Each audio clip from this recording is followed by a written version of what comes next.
Nous sommes en direct de Libreville et vous faites bien de nous rejoindre sur Gabon 24. Je vous en remercie. C'est la course contre la montre. Les acteurs de la phase politique du dialogue, notamment ceux de la Commission 1 qui traite des questions de réforme des institutions et la consolidation de l'état de droit démocratique, se sont retrouvés autour du bureau du dialogue pour essayer de décrisper le climat qui prévaut au sein de cette commission qui a connu quelques blocages. La commission 2 qui traite des réformes électorales peut souffler à l'issue de cette réunion qui a ramené la sérénité dans cette commission qui connaissait près d'une vingtaine de points de divergence. On écoute les coprésidents de la majorité. Au niveau de la commission numéro 2 chargée des réformes électorales, nous avions plusieurs points de désaccord et des désaccords importants. On avait au total 19 points de désaccord. Et la plénière qui vient d'avoir lieu à l'initiative du Premier ministre et du coprésident de l'opposition est la bienvenue. Elle est tombée à pic parce qu'il fallait absolument que des solutions soient trouvées au désaccord dont je faisais état tout à l'heure. Et il fallait que nous puissions trouver les voies et moyens pour nous retrouver ensemble et poursuivre nos travaux. Les coprésidents des assises se sont employés à cela. Le Premier ministre s'y est employé hier, tout l'après-midi, en s'entretenant avec les uns et les autres. Et puis, de façon tout à fait attendue, ils sont arrivés à des conclusions positives, à des orientations utiles qui vont nous permettre de poursuivre nos travaux en toute sérénité, en toute confiance, en toute fraternité, comme cela a été malgré ce passage un peu difficile que nous avons connu. Les travaux vont se poursuivre normalement. Nous les reprenons demain après-midi à 15h pour épuiser les 2 points qui restent à notre ordre du jour. Voilà pour ces éclairages. La suite de ce journal au Gabon avec cette folle rumeur qui a circulé depuis le milieu de la journée ce vendredi, faisant état de la présence à l'aéroport international Léomba d'un passager en provenance de Kinshasa via Douala atteint du virus d'Ebola. Vraisemblablement, il n'en est rien. Il s'agissait plutôt d'un passager atteint d'une gastro-entérite. Dans tous les cas, écoutons la directrice de la santé du ministère en charge de la santé publique du Gabon. Il ressort que le patient est un sujet congolais de 57 ans qui est parti de Kinshasa depuis le 10 mai 2017 pour Douala. Le 17 mai, il a pris un repas à base de poisson qui n'était pas frais et qui lui a donné, dans les heures qui ont suivi, une gastro-entérite avec une diarrhée et des vomissements. N'ayant présenté à aucun moment de la fièvre et malgré ces symptômes, le patient a pris l'avion ce matin et tout naturellement, son embarras gastrique s'est poursuivi à bord. Au regard du contexte d'épidémie qui prévaut dans la sous-région, l'équipage a jugé utile, à juste raison, de faire un signalement de cas. Au terme de notre intervention qui a duré 3 heures, le diagnostic retenu est celui d'une gastro-entérite non fébrile par toxi-infection alimentaire. Pour la suite de ce journal, vous le savez, le Gabon accueille depuis quelques heures la semaine de la décennie des afro-descendants africains. Ils viennent de partout. Ils ont été reçus ce vendredi par le président de la République, Ali Bongo Ondimba, visiblement très satisfait de les recevoir. Larding Mamba. En marge des travaux relatifs à la semaine de la décennie des personnes d'ascendance africaine qui se tient à Libreville au Gabon, dès du 7 au 19 mai, le président de la République gabonaise, Ali Bongo Ondimba, a reçu au Palais Rénovation une délégation des afro-descendants. Au sortir de ce conclave, de près d'une heure d'horloge, le chef de délégation, Marie-Évelyne Petrus-Barry, nous livre la pensée du président.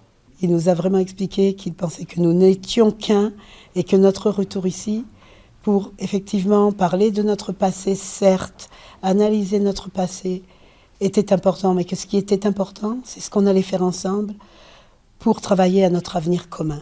Le professeur Antoine Manda-Tcheboa, responsable du Centre international des civilisations bantoues, a remercié l'exécutif gabonais pour son implication sans faille pour la tenue de cette semaine dédiée aux afro-descendants. N'eût été son impulsion personnelle, cet événement n'aurait peut-être pas eu lieu. Nous voudrions en même temps lui dire combien nous étions fiers aujourd'hui de nous appeler Sisiba. Sisiba parce qu'aujourd'hui nous avons un toit.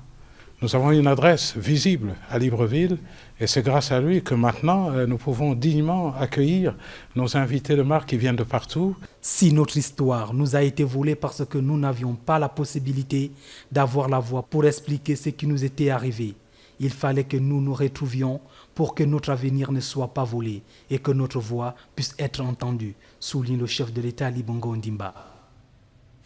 Toujours au Gabon, le pays célèbre la Journée mondiale de la diversité culturelle pour le dialogue et le développement, occasion de vanter le patrimoine culturel du pays et beaucoup plus comment le préserver.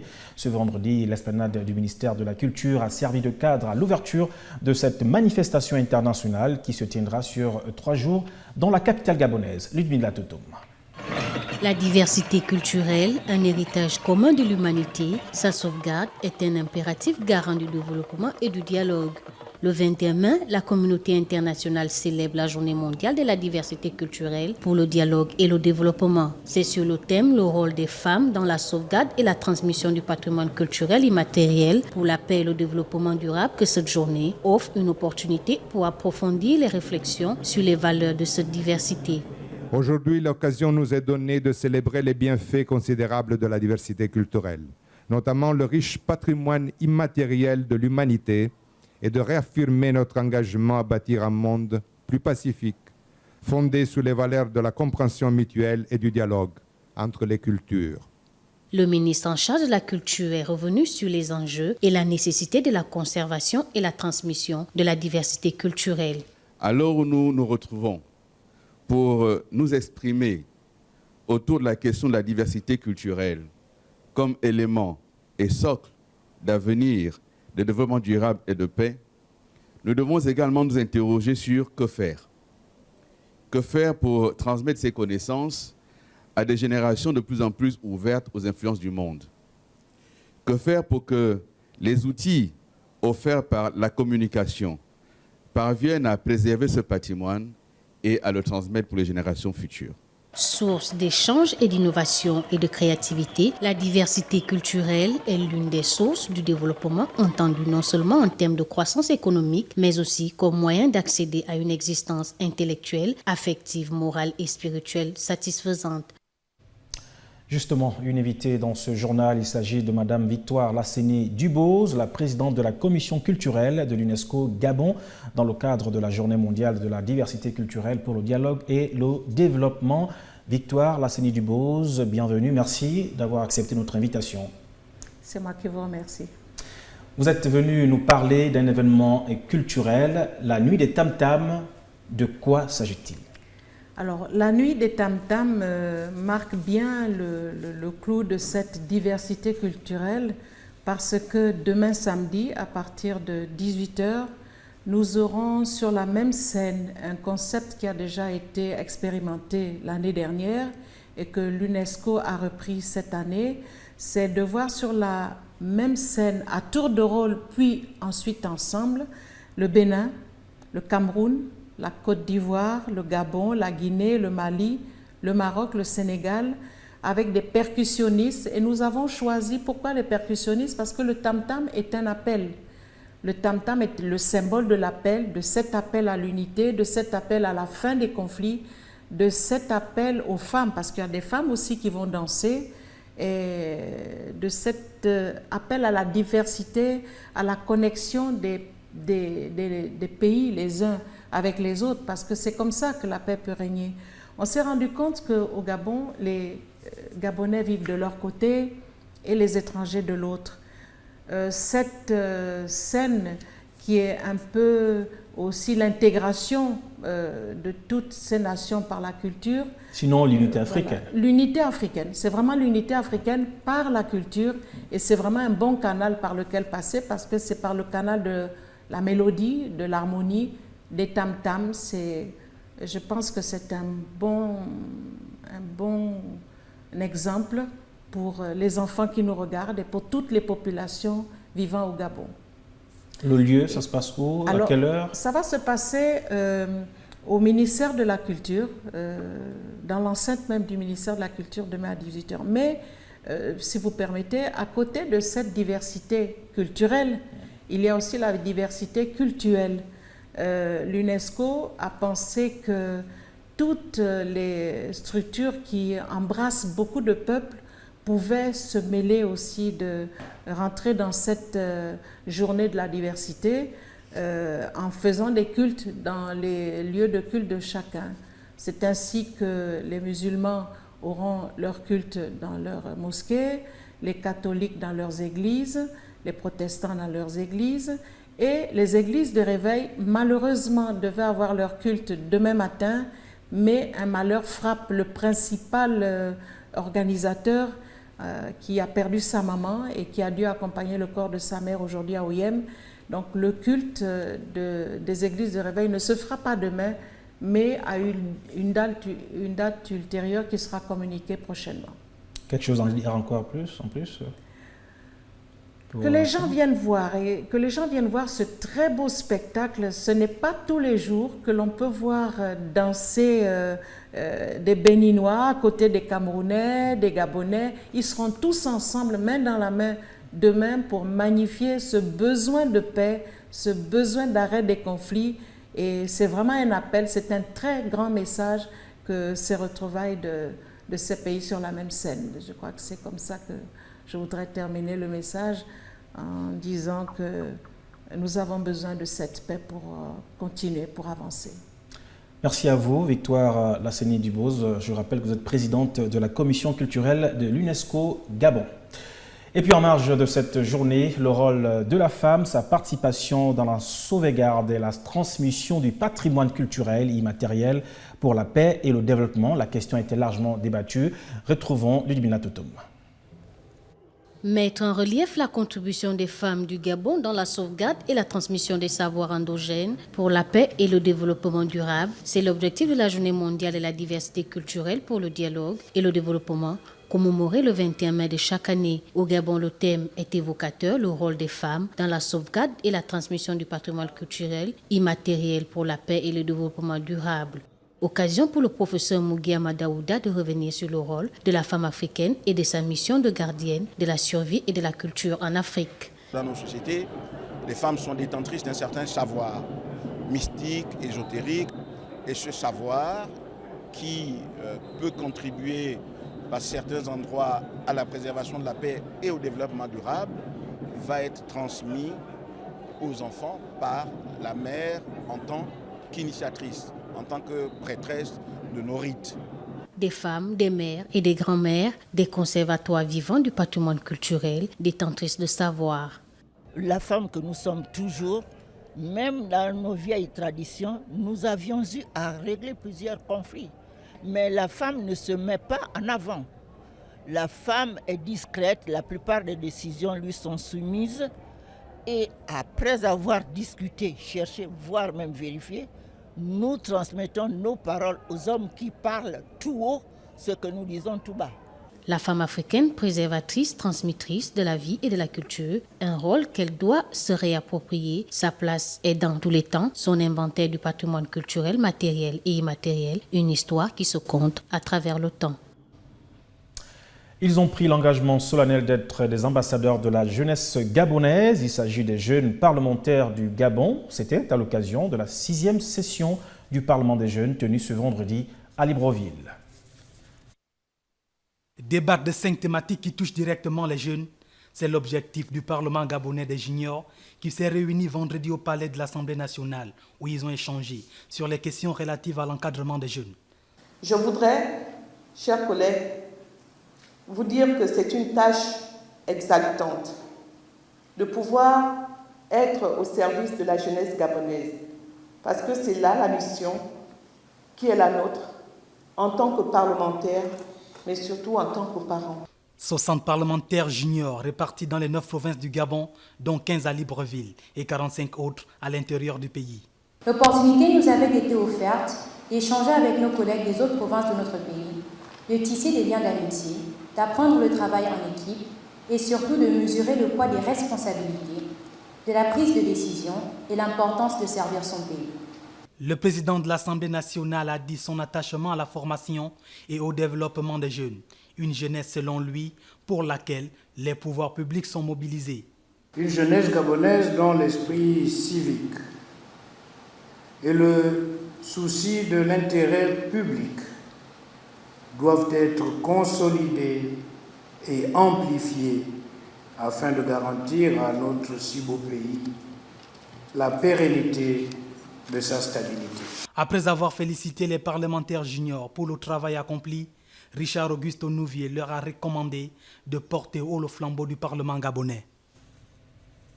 Hors de nos frontières, allons-y tout d'abord au Maroc pour parler de l'Initiative nationale pour le développement humain qui a célébré les 18 et 19 mai le 12e anniversaire de son lancement pour illustrer leur fort impact dans leur secteur de prédilection. Gabriel Ratanga. 44 000 projets et 12 000 activités au profit de 10 millions d'habitants, dont 50% en milieu rural. Des chiffres qui parlent d'eux-mêmes pour illustrer le fort impact de l'Initiative nationale pour le développement humain INDH, qui dans la ville de Fès célèbre le 12e anniversaire de son lancement. Près d'1 millier de personnes ont répondu présentes au lancement de cet événement, placé sous le sceau des échanges des bonnes pratiques au service du développement humain durable en Afrique. La manifestation aura été conçue pour renforcer la coopération dans le domaine du développement humain durable entre les pays africains par le partage des modèles adoptés et l'échange des expériences et les bonnes pratiques dans le domaine. L'événement a été rehaussé par la présence remarquée de nombreux ministres et officiels africains, de personnalités diverses venant de plusieurs contrées d'Afrique et du monde. S'inscrivant dans la droite ligne du développement et de la coopération sud-sud entre pays africains prônée par Sa Majesté le roi Mohamed VI, cet anniversaire est aussi marqué par une série de panels visant à asseoir des échanges constructifs et des promotions opérationnelles et adaptées au contexte africain. En Afrique du Sud, les vols et attaques contre les ambulances du Cap se multiplient et du coup, les urgentistes refusent de plus en plus de se rendre dans les zones dangereuses sans escorte policière au risque que les familles défavorisées en payent les frais. Reportage. Ce vendredi soir, Patricia et Simpiwe sont de garde. Ces deux ambulanciers assurent la permanence de quartiers dangereux de la ville du Cap en Afrique du Sud. L'année dernière, ils ont été attaqués lors d'un déplacement. Un problème auquel font face de plus en plus d'urgentistes. Dans certaines zones, beaucoup n'interviennent plus sans escorte de police. Mon collègue était en train de conduire. Nous avons reçu une brique ici. Toute l'ambulance vibrait. J'ai même entendu 2 coups de feu. Mais le gouvernement provincial manque de moyens. Et il faut parfois attendre 3 heures avant qu'une escorte soit disponible. Le temps qu'ils arrivent sur le lieu de l'accident, on a peur qu'il soit trop tard. Cela nous inquiète parce que des patients pourraient perdre la vie. Plus de 100 équipes ont été agressées l'année dernière, victimes de jets de pierre ou d'attaques à main armée. Certains ambulanciers traumatisés ne veulent pas reprendre le travail. D'autres demandent à être transférés dans des quartiers plus sûrs en dehors du Cap. Je perds du personnel. Beaucoup d'employés se font embaucher par des entreprises privées qui souvent ne desservent pas ces quartiers défavorisés. Ou alors ils partent dans d'autres provinces où travailler est moins dangereux qu'au Cap. Les escortes policières ont été mises en place l'année dernière. Mais dans les rues étroites ou les impasses trop sombres, ils restent souvent à l'abri dans leurs vannes.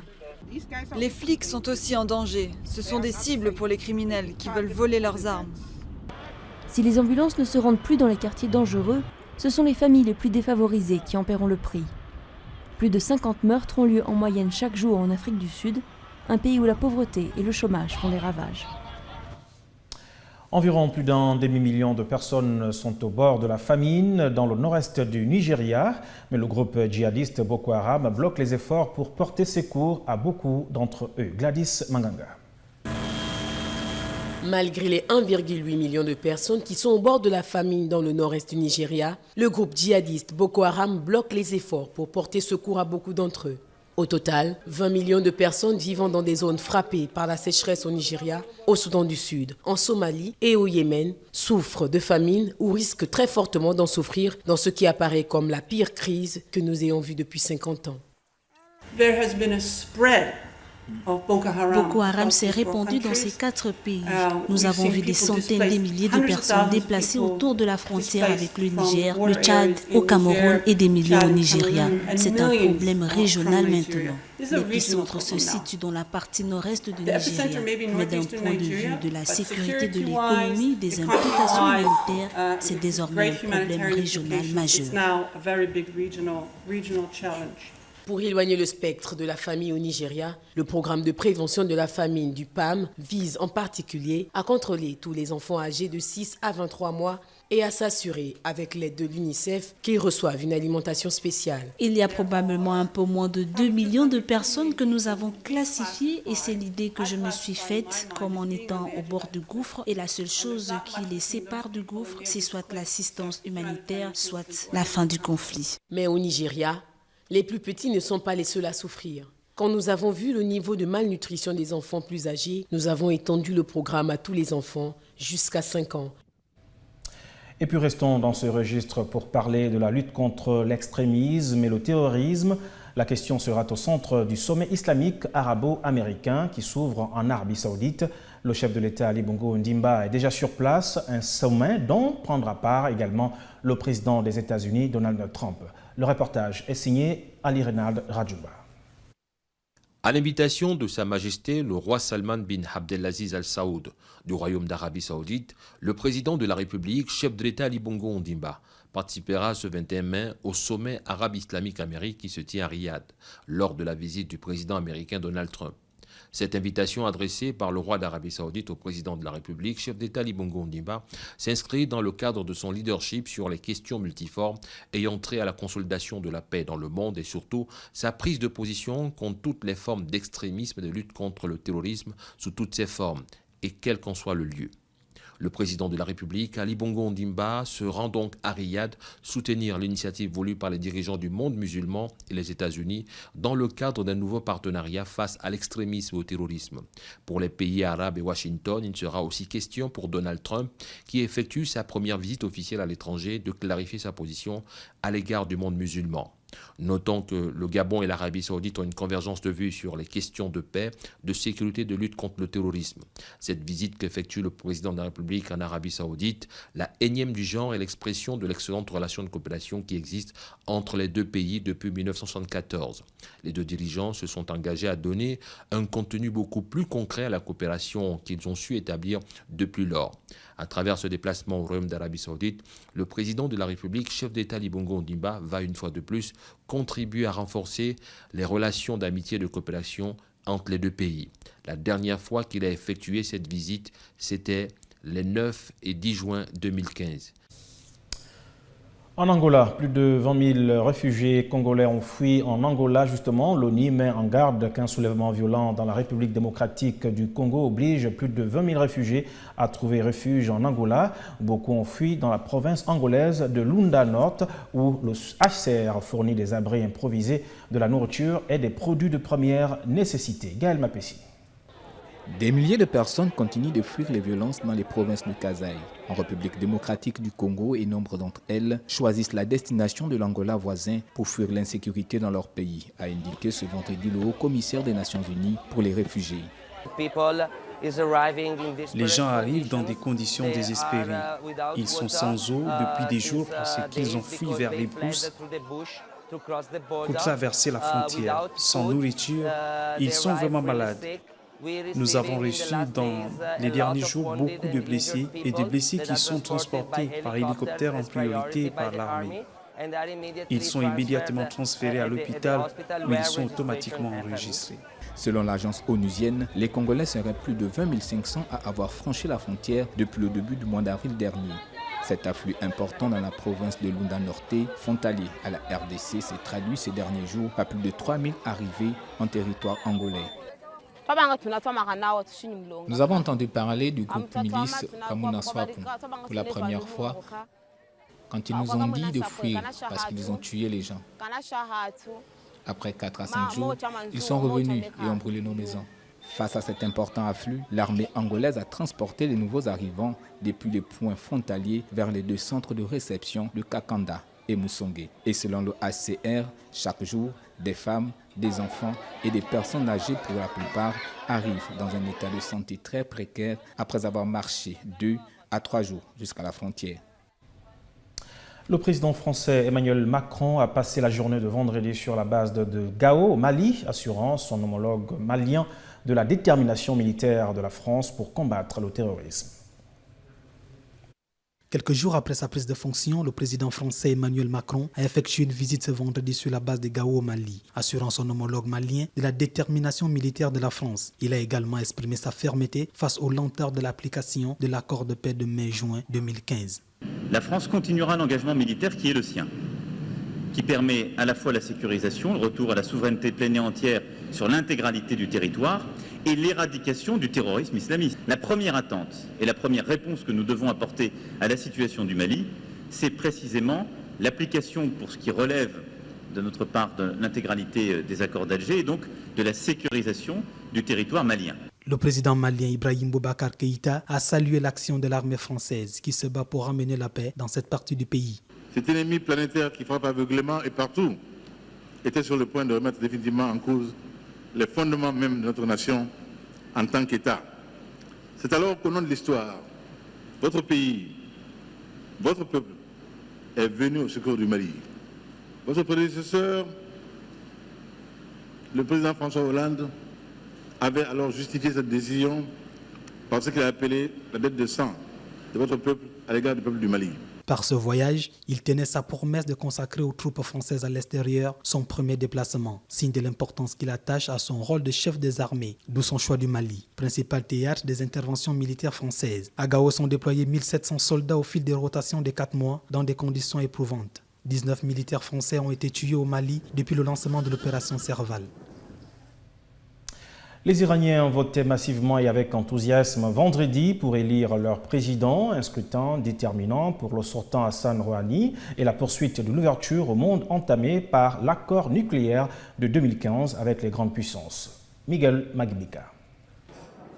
Les Iraniens ont voté massivement ce vendredi pour élire leur président. Un scrutin déterminant pour le président sortant Hassan Rouhani et la poursuite de l'ouverture au monde entamée par l'accord nucléaire de 2015 avec les grandes puissances. Sauf surprise, le vainqueur devrait être élu dès le premier tour, dont les résultats définitifs sont attendus dimanche au plus tard. À Téhéran comme en province, l'affluence dans les bureaux de vote était très forte. Le ministère de l'Intérieur table sur une participation de 112%. En famille ou entre amis, les électeurs attendaient patiemment pendant plusieurs heures leur tour de vote en prenant des selfies et discutant politique dans la courtoisie.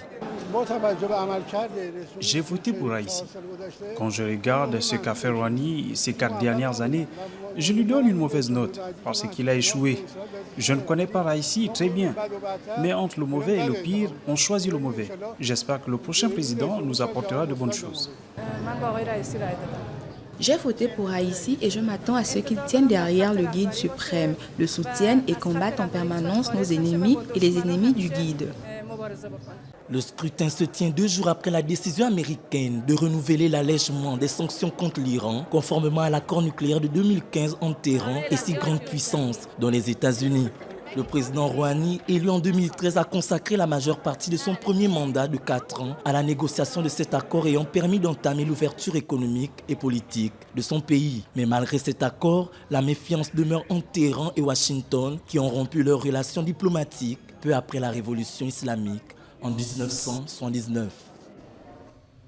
Du sport, revenons au Gabon avec l'association gabonaise de karaté-do JICA qui a ouvert ce vendredi au Prytanée militaire de Libreville un stage international de 3 jours de remise à niveau adressé à tous les karatékas dirigé par le champion du monde japonais du Kumuti et Kata. Gaël Mapessi, Jospin Momadiaga. Ils étaient nombreux à prendre d'assaut le gymnase du Prytanée militaire de Libreville ce vendredi pour participer à l'ouverture du stage international de karaté-do JICA. organisé par l'Association gabonaise de karaté-do. Dirigé par la 8e dan et champion du monde comité et kata, le Shihan Imura Takenori, instructeur japonais, il était question pour ce premier jour de travailler les techniques de base. Nous sommes encore dans les kyons. Nous sommes dans les kyons. Les kyons, ce sont les techniques de base. Et nous avons vu le kibadashi qui est une position de cavalier.